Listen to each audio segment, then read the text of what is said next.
As the year wraps up, we wanted to take a look back at the memorable weather events across the Lowcountry this year. Here's our meteorologist, Sonia Stevens, with a look back at 2025.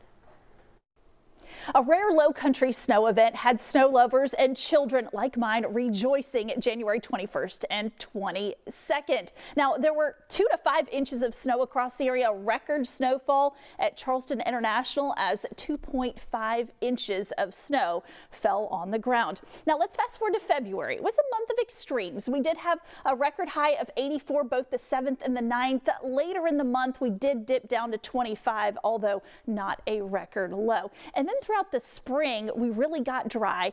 Finally got some beneficial rain in May. In fact, we racked up 7.39 inches in the rain bucket. Normally we get about 3.32 inches.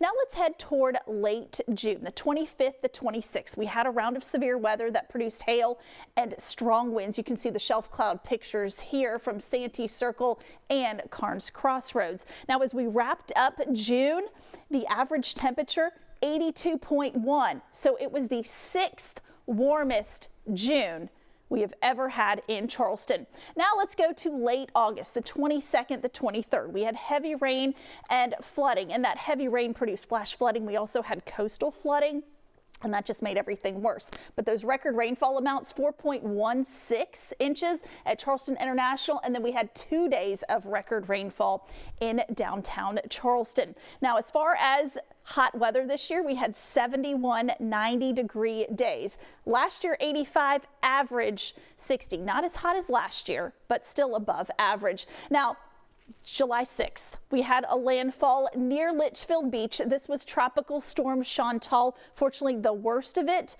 was east of the Charleston area. Now, that was the only system that even got anywhere close to the Lowcountry. There were 13 named storms during the season, 5 hurricanes. 4 of those were major hurricanes. Now, we really lucked out that everything stayed out in the Atlantic with the exception of Chantal. So we did not have any hurricanes that made landfall in the U.S. This is the first time that has happened since 2015. Here's a look at the named storms. You can see the 4 major hurricanes. Of course, the last, Melissa, really devastated Jamaica.